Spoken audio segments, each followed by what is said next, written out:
In this lesson, we will continue our work with exponential functions, but we will be using data to generate an equation, which can be used to make predictions. You have previously worked with linear regressions, which match data to a linear equation. Now we will match this to an exponential function. So let's look at some data. This chart happens to represent the US population from 1980 through 2015, and the population happens to be measured in millions of people. Now, we took off all the zeros to save us room on the graph, but if you take a look at this x value, the x value, which is the initial year, 1980, is going to be represented as 0. 1985 is going to be represented as 5 because it's 5 years from our initial value. The population runs all the way through 2015, and you'll notice that I have a blank area here for the population in 2020 because we are going to use our exponential regression equation to predict what the population will be in 2020. And this happens to be a census year, so we could go back and compare our predicted value with the actual after all of the census information has been documented. So let's go to our calculator.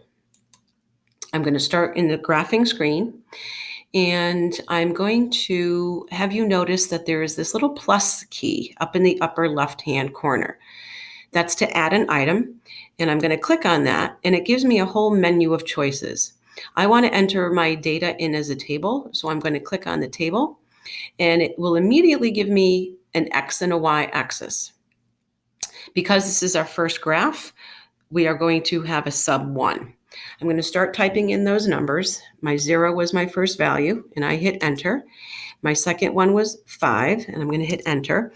Now you'll notice that this 10 is highlighted. I have not typed that in, but the calculator has noticed that I'm setting up a pattern, and I want to continue that, so I just keep hitting enter until I get down to year 35.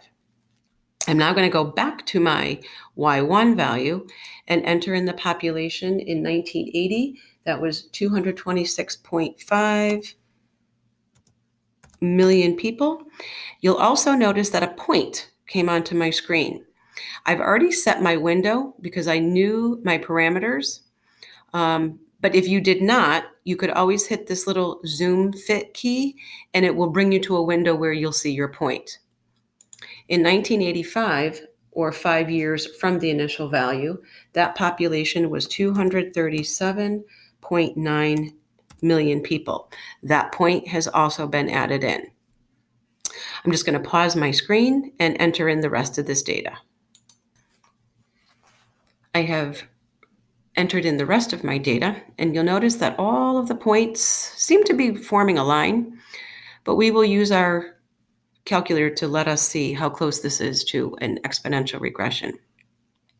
I've also added in my labels for my axes, and you can do this by going to your graph settings in the upper right-hand corner. Okay, so how is this calculator going to give us the regression? We're going to go back to that add item plus, click on that. Again, you're going to see the menu of items, but this time we want the f of x expression. I'm going to click on that, and it gives me a window to type in. So you are going to start your Y, and I need to do a sub 1 because this is the first table that I'm dealing with.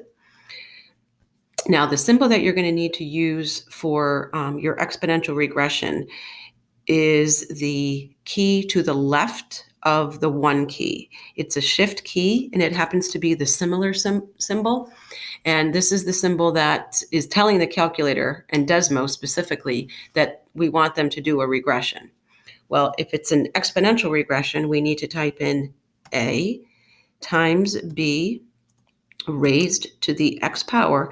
But again, to make this consistent with our table, we need to type in the 1. Now, you'll notice as I did that, I have a green curve on my points, and I've also got some information here. However, we want to make sure that log mode is turned on because we want our correlation coefficient with just the R. Just as we were working with linear regressions, the closer the value is to a 1 or a -1, the better the fit. So we're seeing that this is a pretty good fit. The other values in this screen happen to be the A term, and this is the initial value that the calculator is designating as the population in millions. It is not exactly as the same as our initial value from 1980, but this is what the calculator is fitting our data to. The B term happens to be the rate, and in this case, because it's over one whole, it is a growth rate, and we can see that this is continually coming up.